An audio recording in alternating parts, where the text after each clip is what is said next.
From17 once again.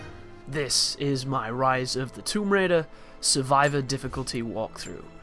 This is the first section. I'm titling it Ascension Mountain Peak. This is the beginning of our adventure, and we are following Jacob up this mountain trail. And the first thing you're going to notice is the pretty nice snow effects as we trudge through the path. I haven't seen snow that's made me react the way the snow in this game did since I played, I think it was Virtua Fighter 4, it might have been Virtua Fighter 5, the one where you could move the snow around in one of the arenas. It's one of those simple things, isn't it, you know, when it comes to our idea of snow, because in real life, of course, snow moves easily. We don't have to animate it or, you know, give it kind of hierarchies or principles of command so that it moves correctly. So in video games, when this kind of stuff is applied, it's really, really nice to see. So I was really happy to see that they'd made such an effort with the snow. It's of course not amazing, it's not the best it could be, but it's still nice, and it's a good touch on top of a game that's full of a lot of great touches. As we get introduced right now to some of the beginning platforming. The first thing that I don't know if it was in the last game, but it's definitely in this one quite a lot. Every so often, Lara will lose her grip, and you will do an on-the-fly quick-time event where you have to press X. If you don't do it, she will fall. And she can do this if you jump from too high of a height, or if you jump to something that might be a little bit awkward, but I believe it's random. I don't think there's anything too much that you can do to prompt it to happen. I think it happens every so often, or maybe when you put a little bit too much stress or distance on the jump. Once again, guys, I've only beat this game twice, and I did it really close together, which I'm going to explain in this over the course of this walkthrough, because we've got a lot of footage coming here, folks, and this walkthrough is going to cover all of it. But the thing you're probably wondering is what was the walkthrough going to do for us? Because in today's day and age on YouTube, walkthroughs are a very interesting thing. To some people. To some people they might be a piece of shit, I don't really know. But this walkthrough is going to get you through the main game. That is all. I'm not going to be doing the side missions, I'm not going to be collecting everything.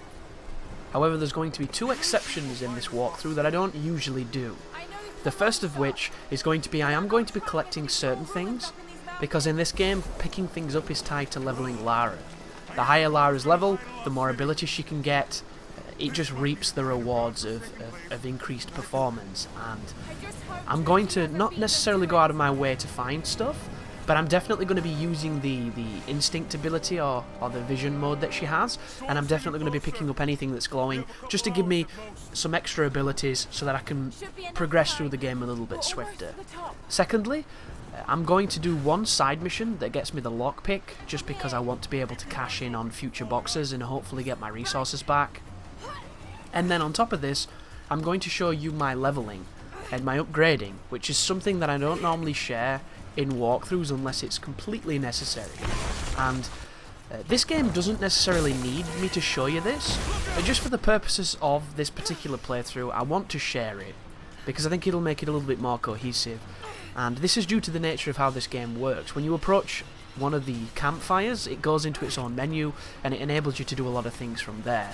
And it makes it much more organic and natural than it does, for instance, going to several different places and then going through a bunch of menus. Because of the way that they presented it, I don't think it detracts anything from the video, so I think it works. And I'm going to share it, so you get to follow my path completely if you want to imitate what I'm doing. That being said, I don't think the leveling system or the upgrade system in this game is anywhere near complicated or deep enough so that players will really get different performances. From what I've experienced in my two playthroughs, you can pretty much go for everything you want and never worry about not having something that you really need. Because I generally get all the abilities I want within the first 5 or 6 levels, and then everything after that is just gravy.